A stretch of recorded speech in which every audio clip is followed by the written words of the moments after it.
بسم اللہ الرحمن الرحیم۔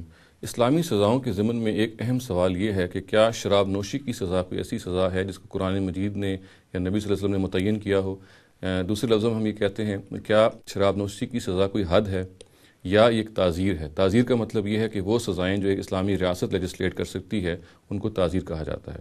تو شراب نوشی کے بارے میں جان لینا چاہیے۔ ہمیں معلوم ہے قرآن مجید اس کے بارے میں بالکل خاموش ہے، اس میں کوئی سزا اس کی بیان نہیں ہوئی۔ چنانچہ ہمیں یہ معلوم ہے کہ شراب نوشی کی سزا خود نبی صلی اللہ علیہ وسلم کے اپنے زمانے میں جو مقرر کی گئی وہ یہ تھی کہ جو ملزم تھا اس کو مکے مارے جاتے تھے، اس کو ویسے اس کی تنبیہ کی جاتی تھی، اور بعض دفعہ کھجوروں کی ٹہنیوں سے بھی اس کو مارا جاتا تھا، مگر اس کے علاوہ اور کوئی سزا نہیں تھی۔ پھر اس کے بعد ہمیں یہ بھی معلوم ہے کہ حضرت ابوبکر کے زمانے میں اس کی جو سزا ہے وہ 40 کوڑے انہوں نے مقرر کر دی، اور بعد میں جب حضرت عمر نے یہ دیکھا کہ اس سے لوگ باز نہیں آ رہے تو ان کے اپنے دور میں 40 کوڑوں سے بڑھ کے یہ سزا 80 کوڑے پر چلی گئی۔ اب ظاہر ہے کہ ہم یہ اس پورے پروگریشن سے یہ اندازہ لگا سکتے ہیں کہ اگر یہ سزا کوئی حد ہوتی، حد سے مراد وہ سزا ہے جو اللہ تعالیٰ مقرر کرتے ہیں قرآن مجید میں، تو پھر اس میں کوئی تبدیلی واقع نہیں ہوتی، یہ پھر کانسٹنٹ رہتی۔ اور یہ خود یہ بتا رہا ہے کہ اس کے زمین میں جو مختلف قانون سازی ہوئی مختلف ادوار میں کہ یہ سزا ایسی ہے جو ایک اسلامی ریاست کی ثوابدید پر چھوڑی گئی ہے۔ چنانچہ ہمیں یہ معلوم ہے کہ حضرت عمر نے جب اس سزا کو 40 سے 80 کوڑے پر آپ کیجئے کہ مقرر کیا تو اس کے بارے میں ایک بڑی دلچسپ بات ہے جو بیان کی جاتی ہے، اور ایک شورا ہے جو اس کو انہوں نے بلائی۔ یعنی حضرت عمر نے اس پورے معاملے کو اس کی سرکوبی کے لیے یہ کہا جاتا ہے کہ شورا کے ممبرز کو بلایا اور اس کے بارے میں پھر مشاورت کی۔ کہا یہ جاتا ہے کہ حضرت علی نے مشورہ دیا کہ اب اس کی جو سزا ہے اس کو 80 کوڑے ہو جانا چاہیے، کیونکہ ہمیں معلوم ہے کہ اس سے پہلے حضرت ابوبکر کے زمانے میں اس کی سزا 40 کوڑے تھی۔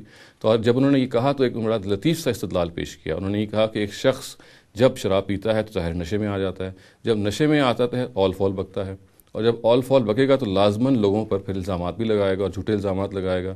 چونکہ ہمیں معلوم ہے کہ قذف کی سزا خود قرآن میں 80 کوڑے بیان ہوئی ہے، تو انہوں نے اس کی تجویز پیش کی تو کیوں نہ ہم اس کی سزا بھی 80 کوڑے ہی تجویز کریں، اور اس بات پر پھر اتفاق ہو گیا۔ چنانچہ پھر اس کے بعد 80 کوڑے کی یہ سزا ہے جو حضرت عمر کے زمانے میں نافذ ہو گئی۔ تو اصل بات جو سمجھنے کی ہے وہ یہ ہے کہ شراب نوشی کی کوئی سزا کسی طور سے بھی شریعت نے مقرر نہیں کی۔ ایک اسلامی ریاست کے حکمران، اسی طرح سے ان کی پارلیمنٹ، ان کی لیجسلیشن باڈی ہے، وہ اس بارے میں کوئی رائے قائم کر سکتی ہے، اور جو سزا بھی وہ تجویز کرے گی وہ سزا قرار پائے گی۔ یہ بات بالکل واضح ہے کہ یہ نہ کوئی حد ہے اور نہ ہی قرآن مجید میں اس کی کوئی سزا مقرر ہے۔ یہ ایک سرتاسر تعزیر ہے، اور یہ ایک اسلامی ریاست کے حکمرانوں کی ثوابدید پر چھوڑی گئی ہے۔ یہاں اس بات کی وضاحت ضروری معلوم ہوتی ہے کہ جو کچھ میں نے اب تک بیان کیا ہے اس کا تعلق تو صرف اس بات سے ہے کہ شراب نوشی کی سزا کے بارے میں ایک ریاست کے پاس ثوابدیدی اختیار ہے۔ جہاں تک شراب کے حرام ہونے کا تعلق ہے تو اس کے بارے میں کوئی دو رائے نہیں ہے۔ قرآن مجید کو کہتا ہے کہ رجسم من عمل شیطان، یہ گندے شیطانی کاموں میں سے ہے۔ چنانچہ اس کے بارے میں کوئی غلط فہمی نہیں ہونی چاہیے کہ یہ اللہ تعالیٰ کی نگاہ میں ایک حرام چیز ہے، یہ حرام مطلق ہے، اس کا ارتکاب مسلمانوں کو ہرگز نہیں کرنا چاہیے۔ جو کچھ یہاں تفصیل بیان ہوئی ہے وہ صرف اس بارے میں ہے کہ اس کی سزا کے بارے میں کیا نوعیت ہوگی، اور اس کی سزا کیا ابدی ہے، یا اس کی سزا میں زمانے کے لحاظ سے، وقت کے لحاظ سے اسلامی ریاست جو ہے وہ کوئی تبدیلی پیدا کر سکتی ہے۔